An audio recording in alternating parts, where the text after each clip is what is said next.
Hello, everyone. It is Monday night, and tonight I am so excited. I know I say that every week, but this time I'm really excited because Tricia Goyer is one of my dearest writing friends, and then next week it'll be Colleen Coble. So these two women Yeah. have are really the reasons I am writing. So Colleen was the one who didn't laugh at my dream to start writing. And then Tricia actually let me shadow her as she was writing her Spanish Civil War series. And I answered surveys for a couple of her nonfiction books because I have an opinion, we'll share it. And then we've taught together, we've written novels together, we've just done it all together. But you've got 75 books out. How on earth have you written that many books? It's crazy when I think back on it. It's like, well, it's just one book at a time, but it's funny because, I'm just always going on to the next book. And so really stopping to actually think about, oh, that's a lot of books and a lot of stories and a lot of characters and a lot going on. Well, and it's one of those, because we've often brainstormed together, or we'll be like, man, I don't know where the next book's going to go or which one's going to get bought by someone. And yet you're always writing. There's never been this real like stop or pause. And you've homeschooled your kids and you've adopted a bunch of children. So you've got grandkids and still homeschooling kids that you have. How do you find time to do all of I this? think that's like the number one thing, Kara, but hello, look at you. I think the Yeah. same thing of you when you're teaching and I mean, all the stuff you're doing. So I always think this, like, how is Kara able to do all this thing? And I think you and I are so similar in this is where we just write in the fringe hours and we figure out and squeeze in time whenever there is. I mean, we've both been at sporting events and if our kids aren't out there, we have our little computer and we're working on stuff. I've been on vacation and one of my books, Mom's Night Out, I did the novelization. It was written to and from our trip from Little Rock to Disney World. Like in the front seat of the 11 passenger van, 12 passenger van with 11 people. And it was just on the way there. I had earbuds in and was watching the movie and writing. And the book got written as we drove to Florida and drove back. And so, I mean, I think you're the same way. We've always had kids at home. Yep. And so you have to figure out how to do it. And some days are going to be more kid days and some days are going to be more writing days. Like today, my book launches tomorrow. And today I did a mask for King Tut mask with my son. And I helped them finish 3 of their reports because also their last homeschool co-op days tomorrow. And so I can have all this book launch stuff. And I'm like spending time editing their papers and working on a King Tut mask, which is just like, that's how days go. That's exactly it. And I love that concept. I remember when I saw the book and I was like, oh, that is really how we live, those fringe hours, Yeah. capturing the 5 minutes here and the 10 minutes there and just maximizing the time that we do have to get all these books written. Yeah. And our minds are always kind of going. And so I always know like where I'm at in this book and what's going on. Because, too, like there's often a book that I'm writing an idea for to pitch for my agent to pitch. There's a book that I'm currently writing. There's a book that I'm editing. There's a book that I'm launching. And so it's like, okay, right now we're in this book and right now we're in this book. And so thankfully mine are all different enough because I wrote both fiction and nonfiction and I had a children's book released last year. I mean, so there's enough difference in the books that my mind doesn't get confused too much. It's just totally different situations, totally different characters, and you just have to keep track. Well, and I'm getting ready this summer, I'm coming out of what I call my COVID hiatus, where teaching absorbed all of my creativity. And I've got to write 2 World War II novellas, and I've got to get started on my next legal suspense. And so for me, one of the ways I signal to my brain that we're shifting from World War II to contemporary is music. What are your kind of writing hacks for signaling to your brain, okay, now I'm in nonfiction and now I'm in marketing mode and now I'm over here? I mean, how do you have something like that where you can kind of signal to your brain, okay, we're shifting and now we're in this world versus that world? Yeah. For me, I always get up before everyone else. And so I have my quiet time. So I'm reading my Bible, I'm doing a Bible study, reading some devotional books, and I have like my coffee or tea there. And then as soon as I like pray and have that time, that's my creative writing mode time. And so whatever book I'm currently writing, that's what I'm working on. So even if I have like a book launching or editing, that's not for that time. So for me, I've just trained myself, as soon as my quiet time's done, I'm going into digging into those chapters. And so, and I usually have worship music playing. So I never thought of the music part of it, but I'm already in that kind of contemplative, up in my head as I'm praying and thanking God for things mode. And I can just switch over to the creative part of it. Yeah. And then later, after homeschooling in the afternoon, that's when I will do editing or marketing. And so that's a totally different part of my brain where I don't have to be, I mean, you're still creative, but you know what I mean? You're not crafting scenes and writing dialogue. And so it's that those really early morning hours that I am most creative, my brain's most fresh, which some people are like, I cannot think in the morning, but for me, no one else in the house is awake. Like everyone's asleep. So that's my little window of time where I could really just focus without everyone else talking and interrupting me and all the things. Well, I think that that's an important piece of it too, is that there's kind of a rhythm, and the rhythm shifts as the ages of our kids shift. And Yeah.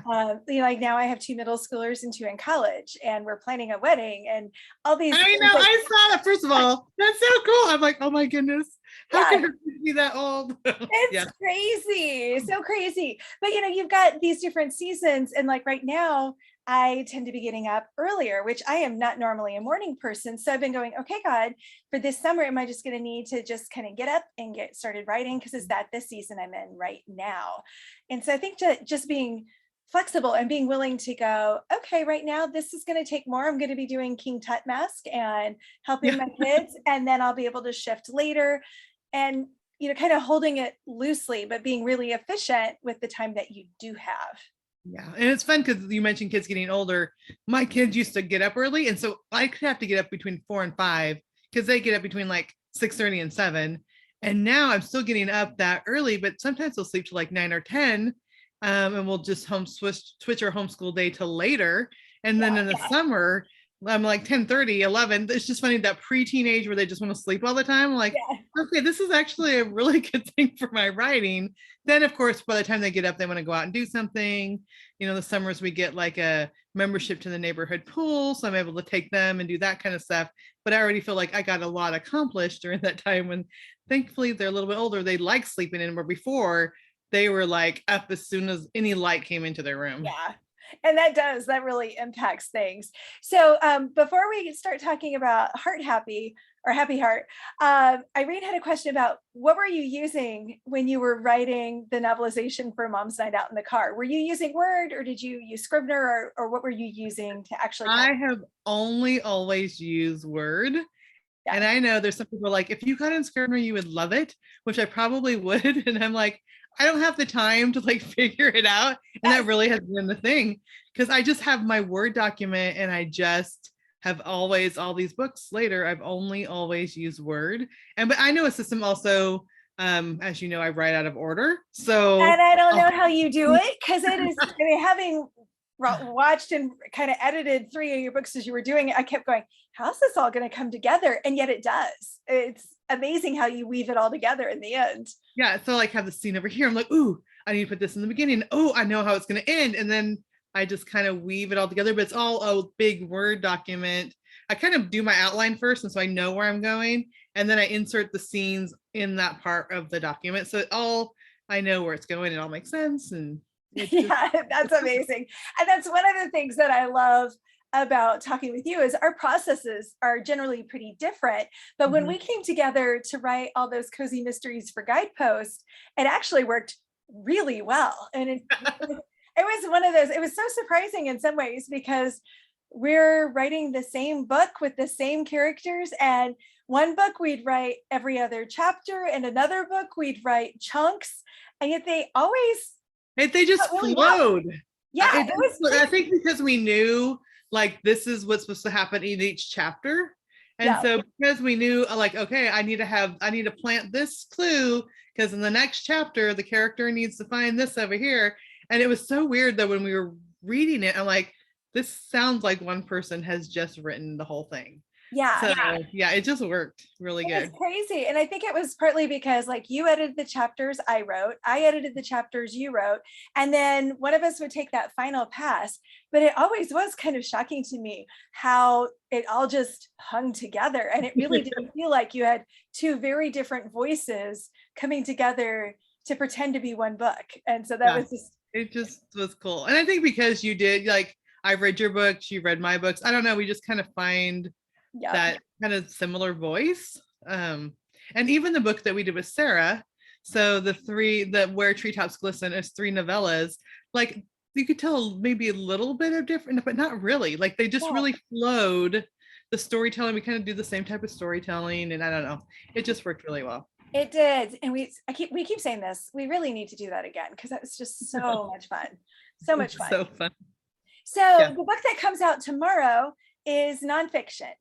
Mhm. Tell us about it. Okay, so this is the funny thing. This is the cover. And during COVID, I started watercolor painting because I was home with my kids all the time and I needed another outlet that was not writing. Because, yeah, there's, oh, yeah, my, Yeah, and this is one of so my notepads. one of my notepads. The publisher or the marketing director, Jennifer, when we were talking about cover, she's like, we should use some of your watercolors. And so I said, well, we can maybe do something like this. And I just did this in Canva. And she's like, let's just use that for the cover. I'm like, okay. So anyway, that was super fun that I've my Cool. watercolors there. But Heart Happy really is in the middle of chaos, which we've all been through chaos lately, like how to stay centered in God's love. And I found this quote by George Mueller, who I love, who lived 150 years ago, and he took care of tens of thousands of orphans, and he never asked for anything. He always prayed that the Lord knew his needs and the Lord would provide. And so, there's stories of George Mueller. He'd have all these hundreds of orphans sitting there ready for breakfast, and there's no food. And he just has them thank God for the food that they're about to eat. And there'd be a knock at the door, and the baker said, God woke me up at 3 a.m. and here he told me to bring bread to you. And a couple minutes later, the milkman knocked on the door and said, my cart broke. I needed the wheels broken. I need to unload this milk. Can you use milk? And so just stories like that. Just George Mueller is like one of my heroes. We've adopted 7 kids, and that's been a lot. I'm just like, he took care of tens of thousands. Like that's just is amazing to me. But one of the quotes that he had was that really just struck a chord with me is before he got busy with his day, he would read the scriptures and make his heart happy in the Lord. And that just changed everything about his day. And I realized like I have my quiet time, and it's sometimes it gets even be more ritualistic, like, okay, I'm gonna read my Bible. Okay, I'm gonna pray. I'm gonna do my little journal, but really thinking of changing your heart and seeing God in your day, like realizing like how amazing God is and how much he loves us, and really just making your heart happy in the Lord, not just like, okay, I did my quiet time and I'm going to move on to all the to-do lists, but taking time to really think about God and worship him. And it just has changed everything about my day and my attitudes. And it's not like all the hard stuff has stopped. Adopting kids from hard places has been hard. Homeschooling, writing, all the things are hard. But when I get my heart happy in the Lord, like George Mueller talked about, I'm a better mom, I'm a better wife, I'm a better writer, because I just approach the day with this happy heart and just thankful what God is doing instead of like being so overwhelmed, which is easy to do with so much going on. I love that. So what was one of I guess, because having a happy heart would be like the big theme, but what's one of the nuggets that as you were writing it really surprised you, where you were like, oh, God, I didn't know this was going to be part of the book, but man, I just learned something that's affecting how I approach my days.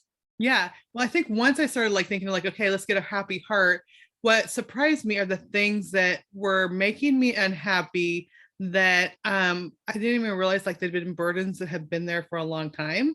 So the easy part is like realizing that God's in control of my day and I don't have to be overwhelmed. Like that was kind of surface level. But once I started digging deeper, I realized like, oh, I think there's some sins I need to confess, like pride. Like I thought I was the best mom ever. And my kids were great. We homeschooled. I did all these things. And then God's like, here, take these children from hard places. And it's just like all the pride that I had. And I didn't realize how prideful I'd been. And like, oh, look at my kids. They're just so great. Until I had kids that really, really struggle. I mean, and I realized like it's not me as a mom that makes wonderful Christian kids or kids that struggle. Like it's really with every child, I need to be going before God and being humble. So kind of confession was a big thing. Also, I realized like abandonment was a big thing in my heart that was making me feel that uneasiness just in everyday life. I didn't realize how much any type of like if a friend said something, I'd feel that like wound of abandonment. And I'm like, okay, this is something I really need to dig out. And I realized like I didn't know my biological dad growing up. My mom married my stepdad, who was very distant. I became a teen mom, and my boyfriend abandoned me. A lot of my books, novels have abandonment in it. But I realized like that's an overarching thing that has always been there. But I'm like, do I have to keep carrying this burden?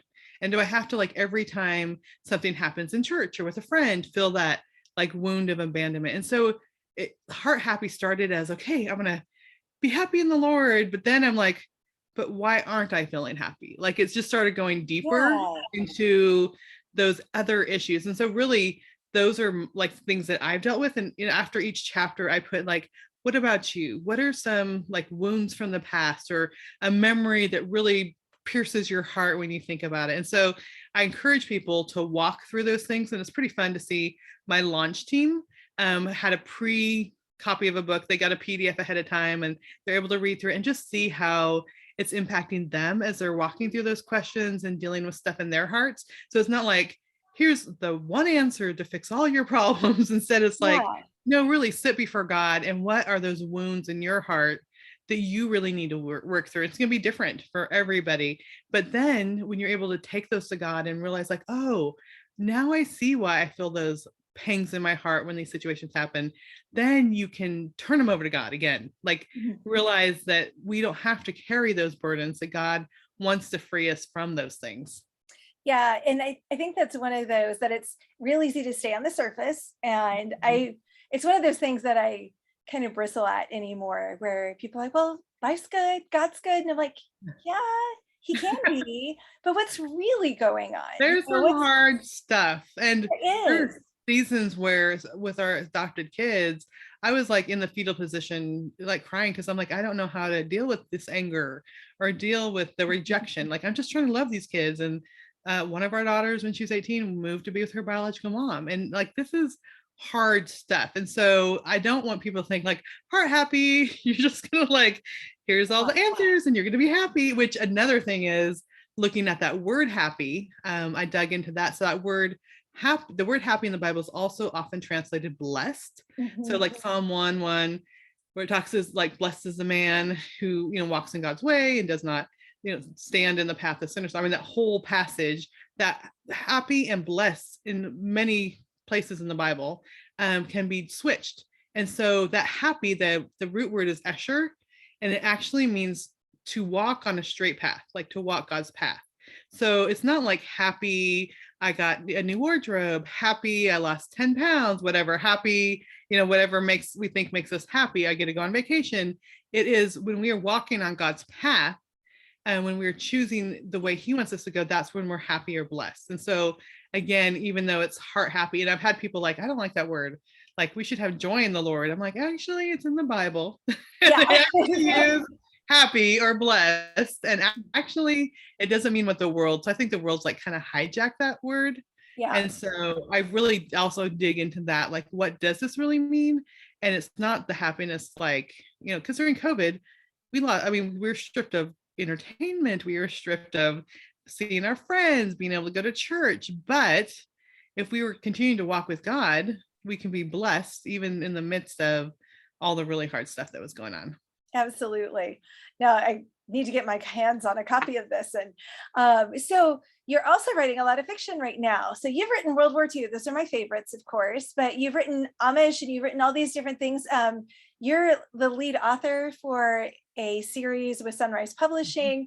So what all are you working on right now? Everything. Which I'm glad. I like nonfiction, but I love I would say my first love is fiction. Like that's what I've always wanted to write. And I mean, I love being able to like dig in and share God's truth with nonfiction. But so for White Crown Publishing, I'm doing a princess novel. So Rosanna White. Oh, It's going to be super fun, and it's a contemporary story with a World War II like tie to it.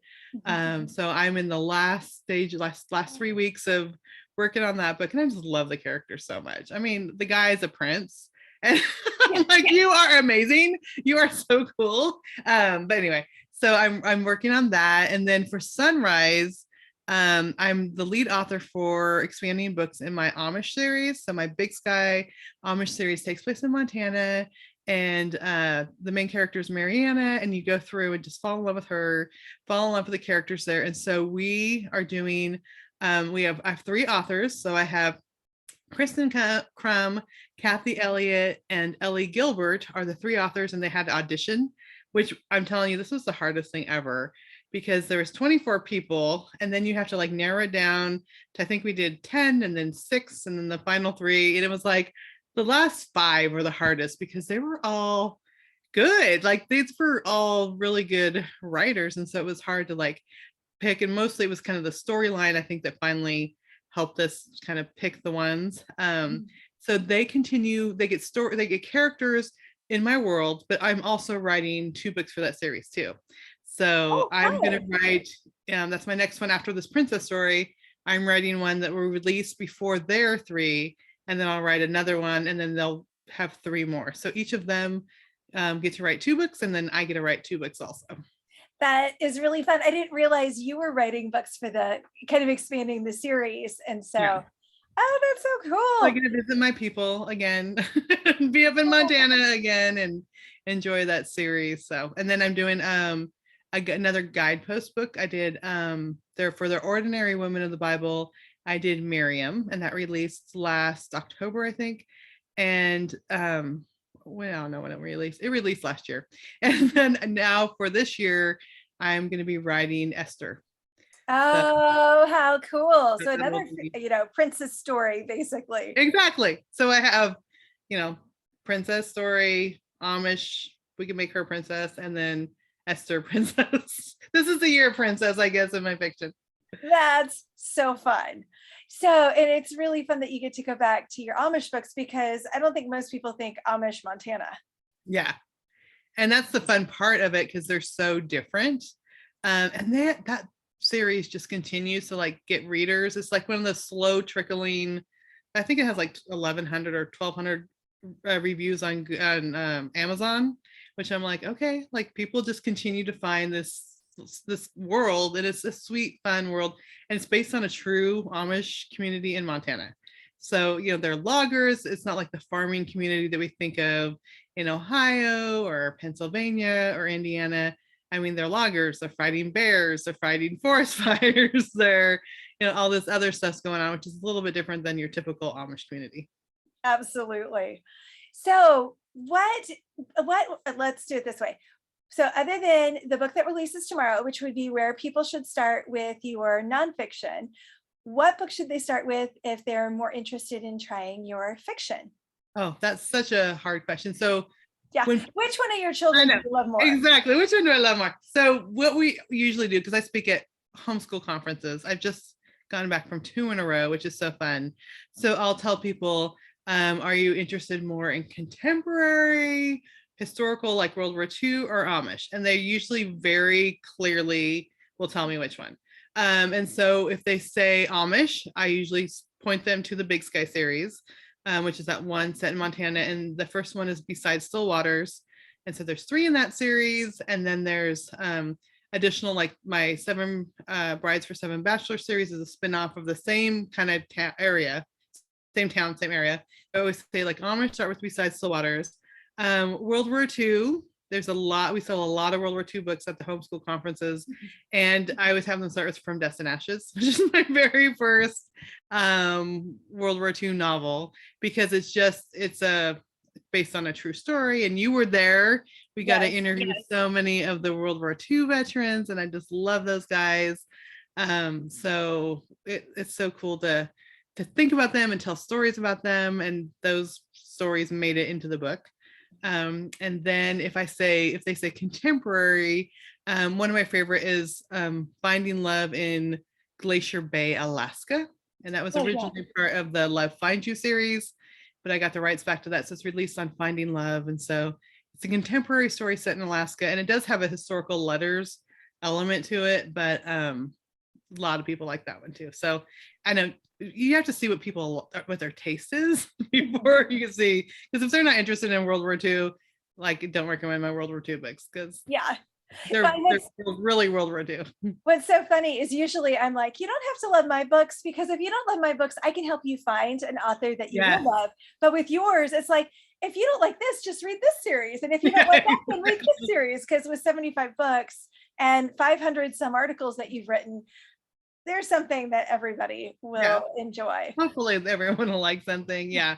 And even because our book Where Treetops Glisten just came out in audiobook, and I was like crying to listen to our stories again. I don't know, they were like so good. And so I think sometimes, like, even though like you write a book and you fall in love with it, like you said, like, which child do you want to recommend right now? It's just like going back and Where Treetops Glisten, I'm like, this is such a good book. And it's like our own, but we had to listen to it to make sure that the recording and everything was pronounced right. And I just remember, like, I just love all our characters, and I love Sarah's story and Kara's story, and I love how my book turned out. And it was just super fun, like, to even revisit those stories. Absolutely. And there's something about hearing it that makes it real in a very different way from just reading it. And Yeah. by the time it comes out in print, I don't know about you, but I'm usually so sick of the book that I'm like, yeah, whatever. I'm like skimming the thing. I'm like, yeah, that's fine. It's fine. Yeah. And then our narrator, Jillian, for our Where Treetops Glisten, like, she sang. Like, there's parts in my book where, like, she sang a hymn, and she actually, like, sang really pretty. And I'm like, oh my gosh, this is amazing. So it's fun to feel it like come to life. Oh, that's so fun. Well, thank you so much for joining me tonight. I knew our time would evaporate, and it did. What? It's over? Yes, I know. It just means we'll have to do this again. I know. And I just love you so much. It's just so fun to see you and connect with you. So thank you so much. Awesome. All right.